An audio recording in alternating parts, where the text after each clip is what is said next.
They're Aug 15, 2024, 07:44. At the landing site of the shuttle Ares 3, a Cydalia Planitia, Mars, at a time in the near future, the crew of the Hermes, including Commander Melissa Lewis, botanist Mark Watney, IT guru Beth Johansson, pilot Rick Martinez, flight surgeon Chris Beck, and navigator and chemist Alex Vogel, are gathering samples before re-entering their living facility, the HAB. The crew learns that a storm is approaching. The storm's intensity and high winds led Commander Lewis to order a mission abort. Watney argues for waiting it out and brings up the rear as the crew heads toward the MAV Mars Ascent Vehicle, the ship that will take them back to the orbiting Hermes in their suits. Heavy winds and sand gusts surround them. A satellite dish breaks off and strikes Watney, knocking him out of sight of the rest of the crew. Lewis tries to guide the others to find Watney, but visibility is very poor and the storm is way too strong for them. They head back into the MAV without Watney and lift off. The pilot, Martinez, is barely able to keep the rocket from toppling, but the launch from the planet is successful. Back on Earth, NASA Director Teddy Sanders holds a press conference to announce that while the Hermes crew succeeded in leaving Mars, Mark Watney was lost and he is declared dead. Watney wakes up on Mars on what is Sol 21 mission day 21 after the storm has passed. His oxygen is depleting rapidly, so he makes his way back to the habitat station. He's been impaled by part of an antenna which still protrudes from his abdomen. The combination of the antenna and his own blood sealed the suit just enough to keep most of his air from leaking out. In a painful procedure, Watney pulls the antenna out, uses forceps to fish out a piece that broke off in the wound, then staples the wound shut. He sits down to make a video log where he outlines the situation.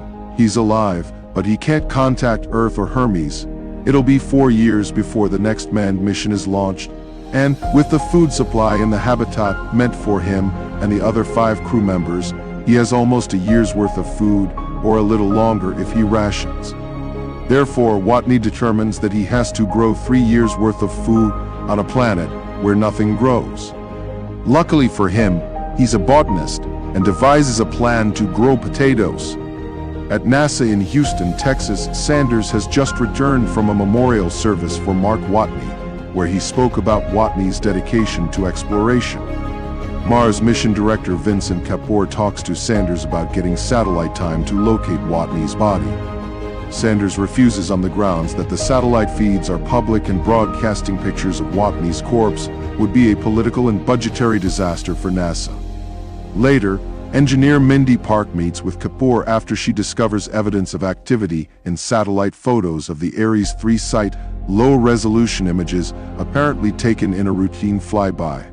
The solar panels have been cleaned and the rover has moved. They bring in Sanders and Director of Media Relations Annie Montrose to show them that Watney is still alive. A few sols later, inside the habitat, Watney has planted potatoes using Martian soil and vacuum-sealed packets of the crew's feces as fertilizer, to his disgust. Needing more water for the potato crop, he burns hydrazine rocket fuel. A byproduct of the reaction is water. On his first attempt to ignite the hydrazine, he causes a moderate explosion, singeing his clothing and hair. Watney notes that this explosive tendency is the reason that NASA does not use pure hydrogen. As he continues to work on his food supply, he keeps going with the video logs and decides to use a rover to make it to the Schiaparelli crater that will be the landing site for Ares 4 in 4 years. Since the battery-powered rover can't cover the whole distance, he modifies it, adding solar cells and an extra battery. To conserve battery power, the pot of plutonium used to get the crew to Mars in their original spacecraft serves as a heat source in the cabin. Watney uses the rover to find a Pathfinder probe that stopped transmitting in 1997. He hopes to use it to get in touch with NASA. He digs the old probe out of the sand, spreads its solar panels to charge the batteries, and discovers that it still works. Using handwritten signs for the Pathfinder's camera, he is able to send a message to NASA confirming that he is alive. Kapoor is able to receive the message because he and colleagues at the Jet Propulsion Lab, JPL, who built the Pathfinders, have pulled another Pathfinder out of storage, rounded up the engineers who worked on it, and got it working again. They managed to communicate with Watney, first by panning the Mars Pathfinder's camera to pointed yes or no signs when Watney asks if his signal is being received, and then by panning around a hexadecimal clock that Watney has scratched out on the ground around his Pathfinder. NASA uses this system to tell him how to hack the rover's operating system so it can transmit text back to Earth. When Watney, finally able to type his messages chat style, asks how the Hermes crew took the news that he wasn't dead, Kapoor regretfully tells him that the crew hasn't been told. Watney responds with obscenities, which are broadcast all over the world. Watney's story becomes a worldwide sensation. His communications with NASA are logged, and at the request of PR director Ani Montrose, he uses the Pathfinder's camera to take a spacesuited selfie in a two-thumbs-up Fonzie pose, which Montrose doesn't like because she can't see his face. Kapoor reminds her that Mark can't remove his helmet near the camera, which is outside the HAB. Meanwhile, the crew aboard Hermes has spent the last couple of months quietly flying back toward Earth while keeping in touch with their loved ones. The flight director of Ares 3, Mitch Henderson Sean Bean, contacts the crew and informs them that Watney is alive, and that NASA has kept it from them for the last 2 months so as to not distract them from their mission. The news only makes them angry and guilt-ridden, but Henderson tells them that Watney has stressed repeatedly that it wasn't their fault, and they had reason to believe that he was dead. The folks at NASA determine that they can reach Watney by Sol 868. The food he's growing plus the rations in the HAB will run out in a bit over 900 days. Sanders frets that the margin of error is too small. Back on Mars, things begin to go bad for Watney when the habitat's worn-out airlock explosively decompresses, throwing the airlock some distance while he's inside it and causing his helmet to crack and leak. He uses duct tape to seal the cracks and stumbles back to the habitat to discover his potato crop frozen and dead. With less food, he now figures he can last only a little more than 300 sols, or slightly longer if he rations. NASA and JPL work overtime and quickly launch a probe to resupply Watney. To make their launch window, they bypass routine inspections, and moments after launching, the probe's trajectory shifts severely and it swerves off course and explodes. Meanwhile in China, 2 directors from the Chinese National Space Administration, Yu Tao and Guo Ming, witness the explosion and discuss helping NASA by offering their classified booster rocket technology to launch a supply craft. Guo Ming asks Yu Tao why NASA has not already asked for their help, and Yu Tao reminds him that it is a top-secret program that NASA would not have any knowledge of. They decide that in the interests of international scientific cooperation, they will contact NASA and offer their booster rocket. Rich Purnell, an eccentric and absent-minded but brilliant astrodynamicist, devises a plan to accelerate the returning Hermes around Earth, gaining a gravitational boost and sending it back to Mars to get Watney.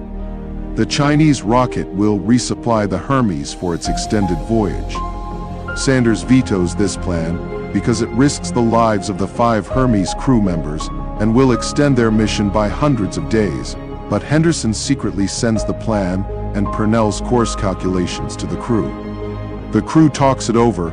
They understand that the surreptitious arrival of the plan means that NASA brass have rejected the idea. They assume that if they go back to Mars, the 2 military members, Lewis and Martinez, will be court-martialed for mutiny, and the 3 civilians will never be allowed to fly another mission. Lewis calls for a unanimous vote, and they all agree to go back for Watney. Johansson hacks the Hermes computers to prevent NASA from taking control, and they change course, sending a cryptic message to Houston.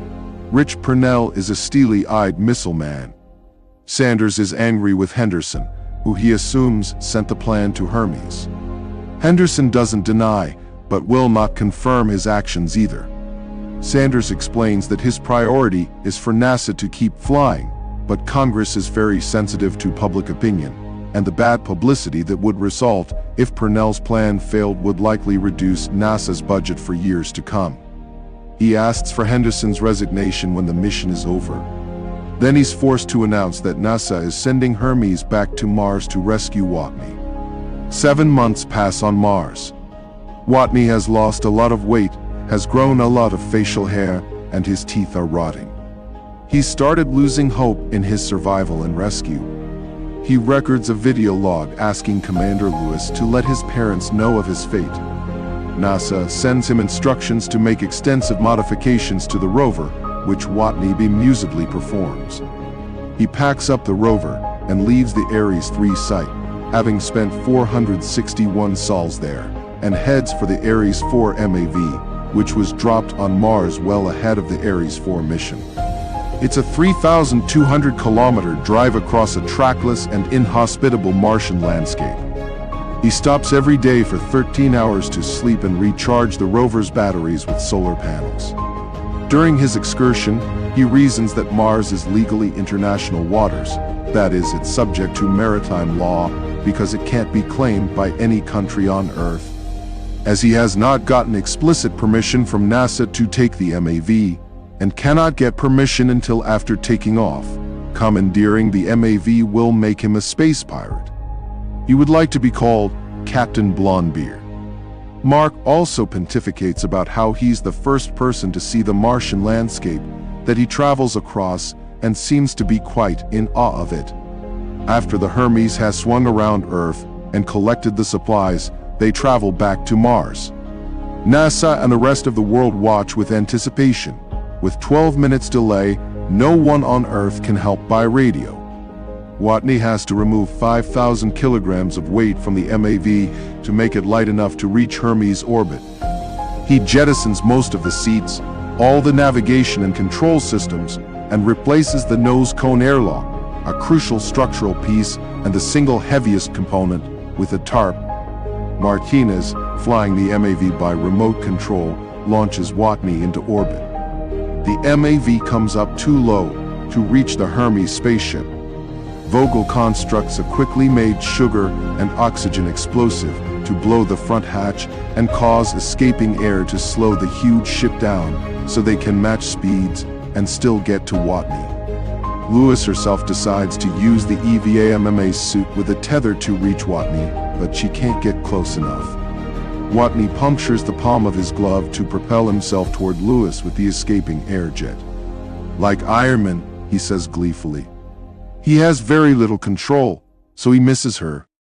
However, he runs into the tether, which his momentum causes to wind around himself and Lewis, and the crew is able to reel them in. Lewis announces to NASA that they have Watney, and people all over the world cheer.